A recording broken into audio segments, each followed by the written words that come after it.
Bismillahirrahmanirrahim. Assalamualaikum warahmatullahi wabarakatuh dan salam sejahtera. Baik, bersama lagi dengan Cikgu K.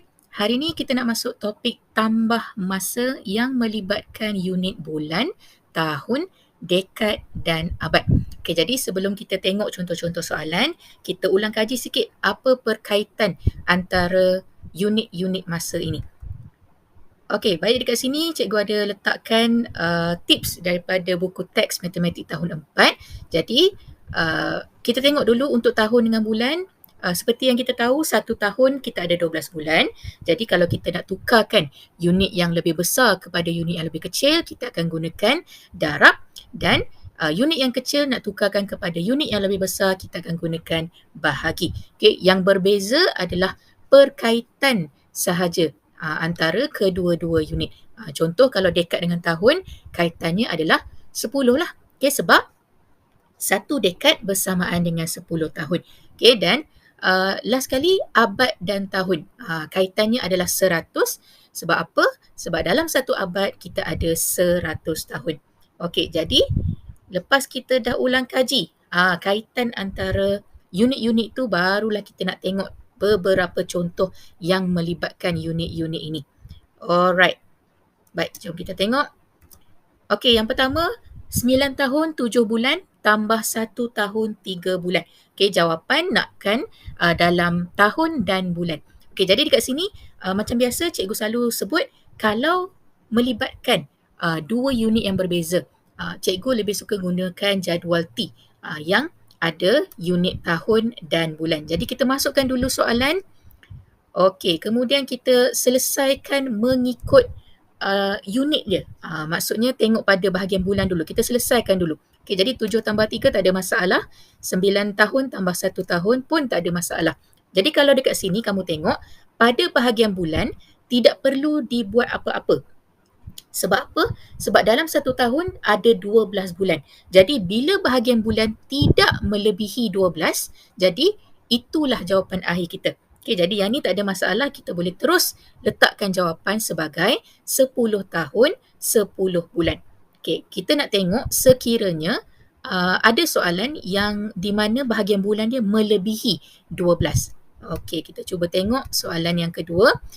Okey, 8 tahun 11 bulan tambah 16 bulan tambah 2 tahun 5 bulan. Jawapan dalam tahun dan bulan. Jadi kita ada 3 benda lah. Okey, 3 nombor yang kita nak tambahkan. Okey, jadi macam tambah biasa, kamu boleh buat sikit-sikit ataupun kamu boleh buat secara terus. Kalau kamu rasa tak yakin, kita tambah sikit-sikit, tak ada masalah. Okey, jadi kita sediakan dulu jadual T. Cikgu terus masukkan ke semuanya. Okey. Baik, kita selesaikan dulu bahagian bulan. Okey. Bila kamu tambah bahagian bulan, kalau kata dia lebih 12 pun tak ada masalah. Tambah je dulu. Okey, lepas kita dah dapat kedua-dua jawapan untuk dua-dua unit, baru kita tengok apa nak buat. Okey, kita tambahkan dulu bahagian bulan, kemudian kita tambahkan bahagian tahun. Okey, dekat sini yang maksud cikgu tadi. Bila bahagian bulan dah melebihi 12. Sebab dalam satu tahun ada 12 bulan sahaja. Okay, jadi dekat sini kalau nak ikutkan jalan kerja yang panjang sedikit, kita akan tolak 12 bulan dan 12 bulan tu kita akan anggap setahun. Kita akan tambah setahun dekat sini satu. Okay, tapi kamu tengok untuk 32 bulan kita boleh tolak 2 tahun. Sebab 2 tahun bersamaan dengan 24 bulan. Cukup untuk kita tolak daripada 32 tu. Okey. Jadi kalau kamu tak yakin, kamu tolak sikit-sikit. Maksudnya tolak dulu 12 tambah setahun. Okey, cari jawapan. Tengok bahagian bulan. Boleh lagi tolak. Jadi kita tolak lagi 12, kita tambah lagi setahun. Pun boleh juga. Okay, tapi kalau kita dah ada kemahiran ataupun kita dah ada pengetahuan bahawa setahun 12 bulan, 2 tahun 24 bulan, 3 tahun 36 bulan. Kalau kita dah tahu benda tu, kita tengok 32 ni pun kita dah tahu dah berapa tahun yang kita boleh tolak siap-siap. Okay, jadi dekat sini kita boleh tolak sebanyak 24 bulan yang sama nilainya dengan 2 tahun. Jadi kita tolak pada bahagian bulan, kita tambahkan pada bahagian tahun. Kemudian kita selesaikan mengikut unit. Jadi bulan jangan kelirulah. Bulan kita akan tolak dulu. Alright, dan tahun kita akan tambahkan. Jadi ada dua operasi dekat sini. Jangan keliru ya.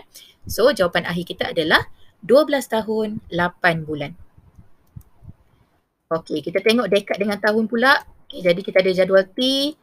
Alright, kita masukkan soalan dan kita tambah sahaja seperti biasa. Okey, dekat sini pengetahuan ataupun kemahiran ataupun fakta yang kita tengok tadi. Satu dekad bersamaan dengan 10 tahun. Okay, sebab itu cikgu kata perkaitan antara masa tu sangat-sangat penting untuk kamu tahu. Sebab bila melibatkan dekad dengan tahun, janganlah kita ingat balik tadi 12 kan. Itu 12 bulan. Bila dekad dengan tahun, kaitan dia adalah 10. Maka bahagian tahun tidak boleh melebihi 10. Okay, sebab dalam satu dekad cuma ada 10 tahun sahaja. Jadi, kalau dah lebih daripada 10, kita mesti tolak 10 pada bahagian tahun dan nilai 10 tahun ni sama dengan, okay, tengok sini balik, satu dekad. Jadi, kita tambah 1 pada bahagian dekad. Okay, kemudian kita jawab seperti biasa, pastikan pada bahagian tahun kita tolak dan pada bahagian dekad kita tambah. Okay, jadi jawapan akhir kita adalah 12 dekad 2 tahun. Okey, kali ni kita buat yang banyak sikit. Okey, kita akan tambah sebanyak 3 benda lah. Okey, 3 nombor. Jadi kita sediakan dulu jadual T. Okey, kita masukkan semua soalan dulu. Okey, dan seperti cikgu cakap tadi, kita selesaikan mengikut unit. Jadi kalau kamu nampak tahun ni, dekat sini pun kamu kata, oh cikgu dah lebih 10 ni. Tak apa, tambah je dulu. Okey, kita tambah dulu untuk dekad dengan tahun. Okey. Bila dah dapat, barulah kita tengok 37 tahun ni kita boleh tolak berapa banyak dekad daripada itu. Jadi kalau kamu tengok satu dekad kita ada 10 tahun, 2 dekad 20 tahun, jadi 3 dekad kita boleh tolak 30 tahun. Okay, jadi kita boleh terus tolak 30 tahun dan 30 tahun ni mestilah bersamaan dengan 3 dekad. Janganlah tolak 30 tapi dekad-dekad ni tambah 1 je. Salah lah. Okay, dia mesti sama nilai.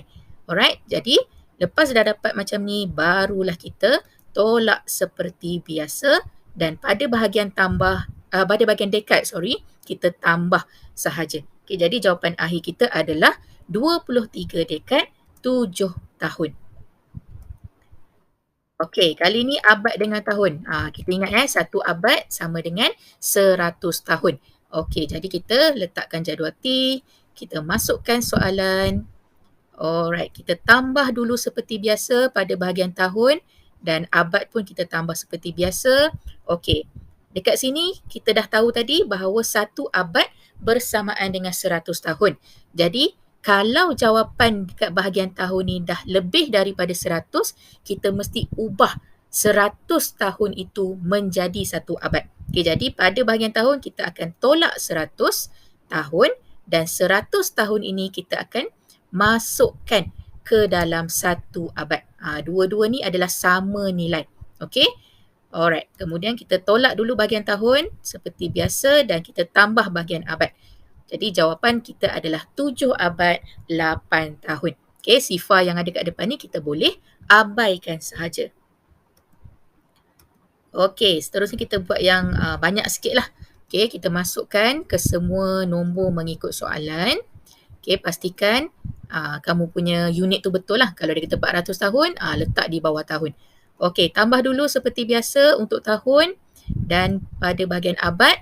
Dekat sini baru kita tengok kalau satu abad 100 tahun, berapa abad yang kita boleh dapat dari sini. Jadi dekat sini kita boleh dapat 5 abad sebab bersamaan dengan 500 tahun. Jadi kita boleh tolak 500 tahun di bahagian tahun dan kita tambahkan berapa?